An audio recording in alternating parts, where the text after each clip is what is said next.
Hello friends, आज हम पढ़ेंगे श्रोतोदुष्टि लक्षण। अब ये क्या होते हैं? ये होते हैं श्रोतस के दुष्ट होने के लक्षण। अब श्रोतस क्या होते हैं?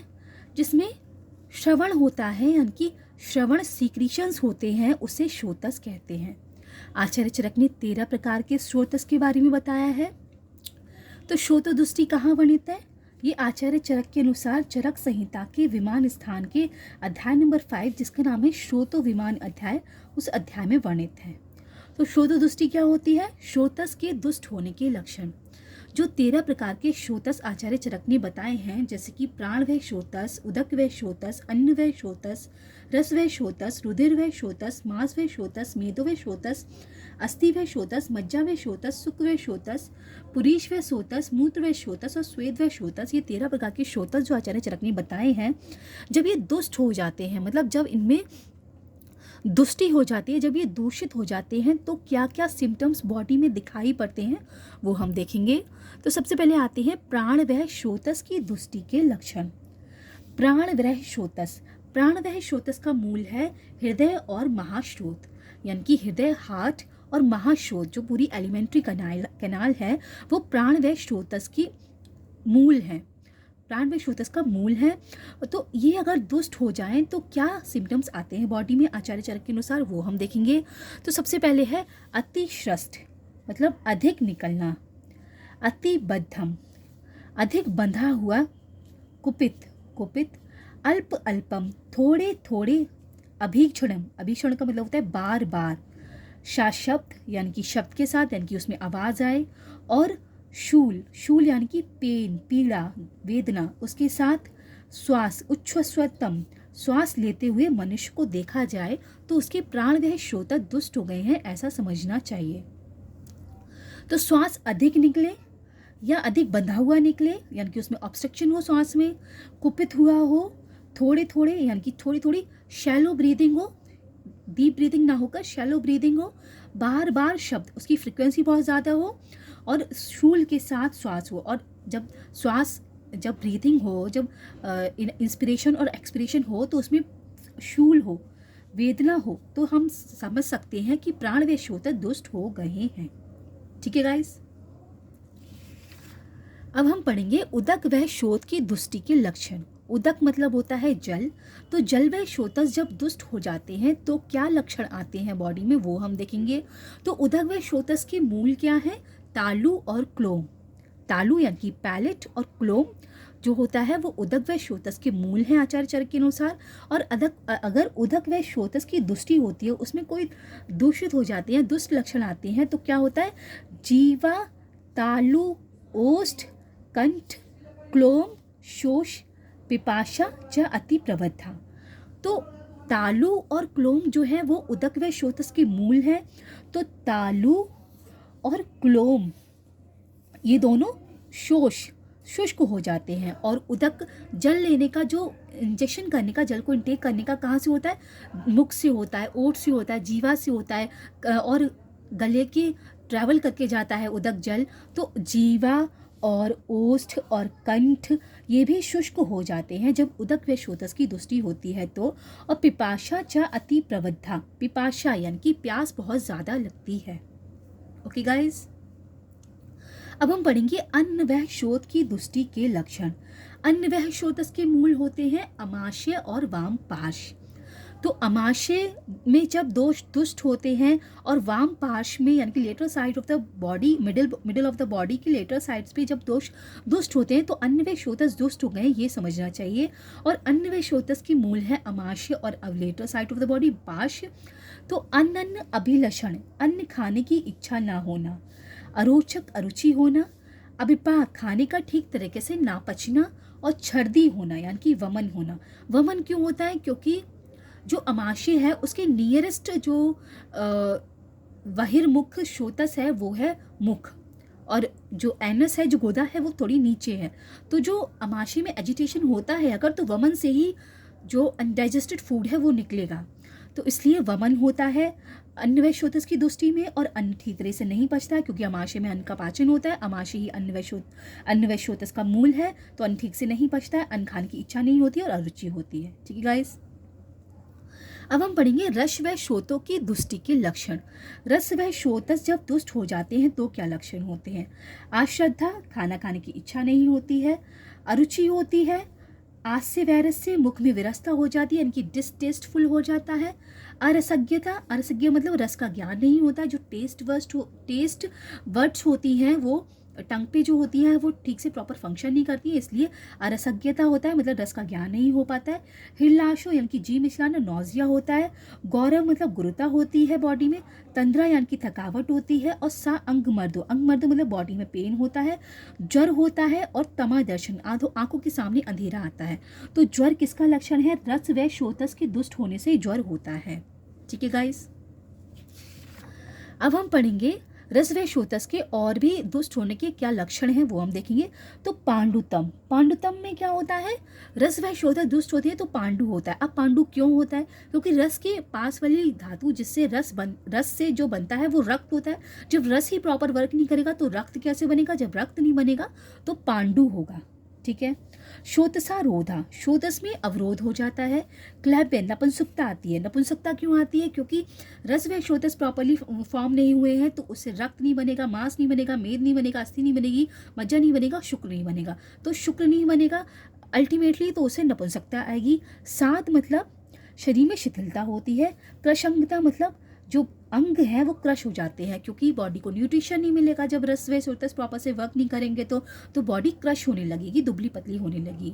नाशो अग्नि, अग्नि नाश होती है। क्यों नाश होती है? क्योंकि जब फूड डाइजेस्ट होता है तो उससे बनता है रस। अब रस का ही यूज नहीं हो पा रहा है, रस व श्रोतस ही दुष्ट हो रहे हैं, तो जो इक्विलिब्रियम है वो लेफ्ट की साइड पे शिफ्ट होगा, यानी कि फूड प्रॉपरली डाइजेस्ट नहीं करेगा। और बलिया पलितानी, बलियाँ यानी कि झुर्रियाँ पड़ जाती हैं बॉडी में। जो रस व श्रोतस दुष्ट होते हैं तो बॉडी में रिंकल्स पड़ जाते हैं और पलितानी बाल सफ़ेद हो जाते हैं। तो रस व श्रोतस से वलय झुर्रियाँ यानी कि रिंकल्स पड़ते हैं बॉडी में और पलितानी बाल सफ़ेद हो जाते हैं। अब आते हैं रक्त व श्रोतस की दुष्टि के लक्षण। रक्त व श्रोतस के मूल क्या है? यकृत और प्लीहा। और रक्त व श्रोतस की दुष्टि से होता है कुष्ठ होता है, विषर्प होता है, पीडिकाएं, छोटी छोटी पीडिकाएं हो जाती हैं, दाने हो जाते हैं बॉडी में। रक्तपित्त होता है रक्त व श्रोतस की दृष्टि से। अश्रगदर होता है। गुद में, मेढ़ में और आस्य, गुदा यानी कि एनस, मेढ़ यानी कि मूतेंद्रिय और आस्य मतलब मुख, उसमें पाक होता है, उसमें इन्फ्लेमेशन हो जाता है, सपुरेशन हो जाता है। प्लीहा वृद्धि होती है। प्लीहा क्या है? स्प्लीन। स्प्लीन क्या होता है? Graveyard of RBC. अगर हम मॉडर्न से कोरिलेट करें तो जब रक्त व श्रोतस दुष्ट हो गए तो प्लीहा की वृद्धि होती है। गुल्म होता है रक्त व श्रोतस के दुष्ट होने से। तो ये एग्जाम में पूछा जा सकता है कि गुल्म किस श्रोतस के दुष्ट होने से होता है? ये रक्त व श्रोतस के दुष्ट होने से होता है। और विद्रधीवी, जो बॉडी में विद्रति होती है वो भी रक्त व श्रोतस के दुष्ट होने से होती है। विद्रधीवी एक तरीका का पाक है, एक तरीका सप्यूरेशन है बॉडी के अंदर, वो भी रक्त व श्रोतस दुष्ट होने से होती है।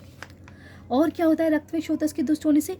नीलिका होता है, कामला, कामला यानी कि पांडु के बाद जो होता है कामला होता है। पांडु का अगर ट्रीटमेंट नहीं किया तो उससे कामला हो जाता है। तो पांडु तो रस व श्रोतस के दुष्ट होने से हो रहा था और कामला रक्त व श्रोतस के दुष्ट होने से। पांडु रस व श्रोतस और कामला रक्त व श्रोतस। व्यंग हो जाते हैं, व्यंग यानी कि मस्से हो जाते हैं, पिपलू हो जाते हैं, तिलकालक हो जाते हैं, दद्रु, चर्मदल, स्वित्र, पामा, कोष्ठ, अश्रुमंडम, रक्त प्रदोष जायन्ते। तो जितनी भी स्किन डिजीज होती हैं जैसे कि नीलिका, कामला, व्यंग, पिपलू, तिलकालक, दद्रु, चर्मदल, स्वित्र, सफेद कुष्ठ जो होता है ये रक्त व श्रोतस के दुष्ट होने से होता है। पामा, कोट, रक्तमंडल, जितनी भी स्किन डिजीज हैं वो रक्त व श्रोतस के दुष्ट होने से होती हैं। ओके गाइस, अब मांस व श्रोतस की दृष्टि से क्या होते हैं? मांस व श्रोतस की मूल क्या है? स्नायु और त्वचा।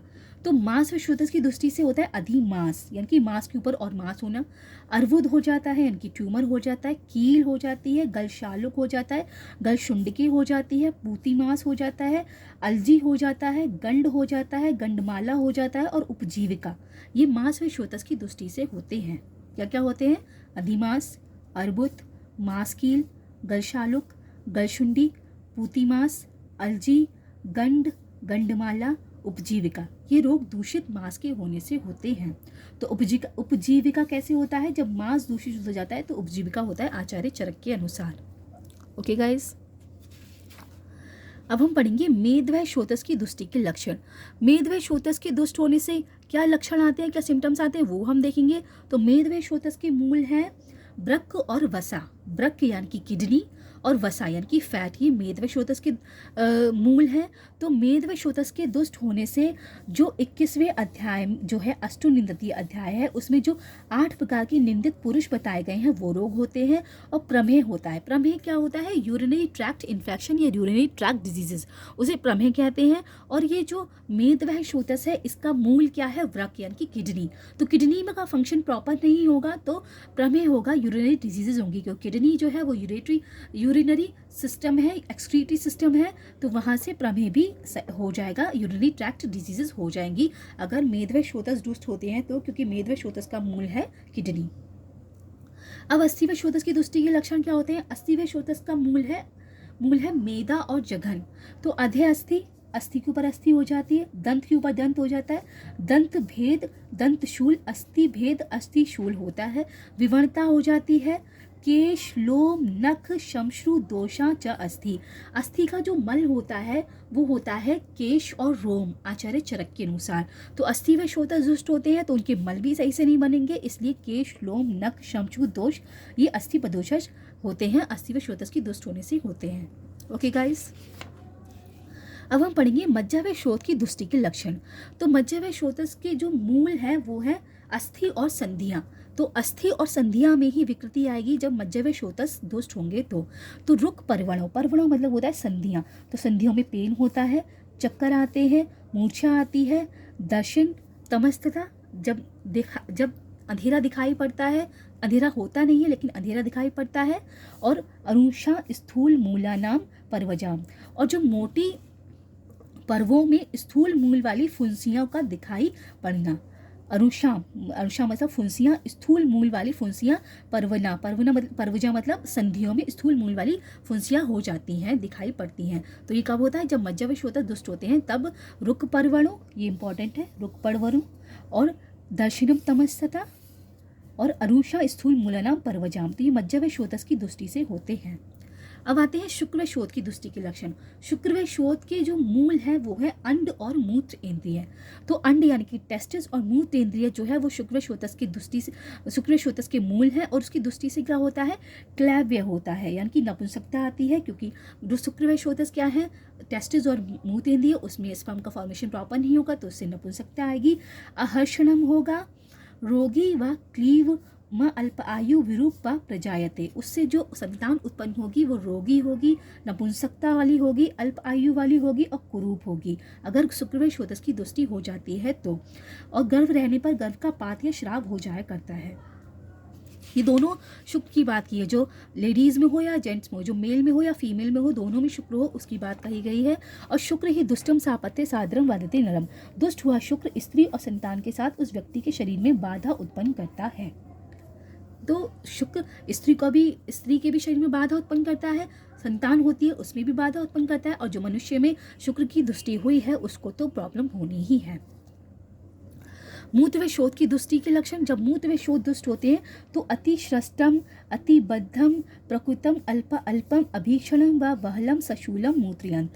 तो इससे पहले हमने ऐसी लाइन किस में पढ़ी थी? इससे पहले हमने ऐसी लाइन जब हम प्राण व शोथ दुष्ट हो रहे थे उसमें पढ़ी थी। तो प्राण व शोथस में भी अति श्रष्टम, अति बद्धम है, अति श्रष्टम, अति बद्धम है, और मूत्र व शोथस में भी अति श्रष्टम, अति बद्धम है। इसमें कुपितम है, इसमें प्रकुपितम है, इसमें अल्पा अल्पम है, इसमें भी अल्पा अल्पम है, इसमें अभीक्षणम है, इसमें भी अभीक्षणम है, इसमें शा शब्द शूल उच्चसंते है, इसमें बहलम शशूल मूत्रयंते है। तो अतिशत मूत्र का अधिक होना, रुक रुक के होना, अधिबद्धम रुक रुक के होना, कुपित होना, विकृत मूत्र का आना, थोड़ा थोड़ा बार बार शूल के साथ आना, अल्प अल्पम अभीक्षणम साशूलम मूत्र का आना। तो मूत्र व शोथस दुष्ट हो गए, ये उसके लक्षण है। और मूत्र व शोथस का मूल क्या है? मूत्र व शोथस का मूल है बस्ती और बंक्षण।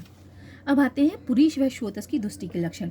पुरुष व शोथस की मूल क्या है? पक्वाशय और बड़ी आंत। और पुरुष व शोथस जब दुष्ट होते हैं तो कठिनता से थोड़ा थोड़ा शब्द एवं शूल के साथ अत्यंत पतला गांठदार अत्यंत मल त्याग करते हुए देखते हैं। मतलब अगर देखें तो वो पर्सन के पुरुष व शोथस दुष्ट हो गए ऐसा समझना चाहिए।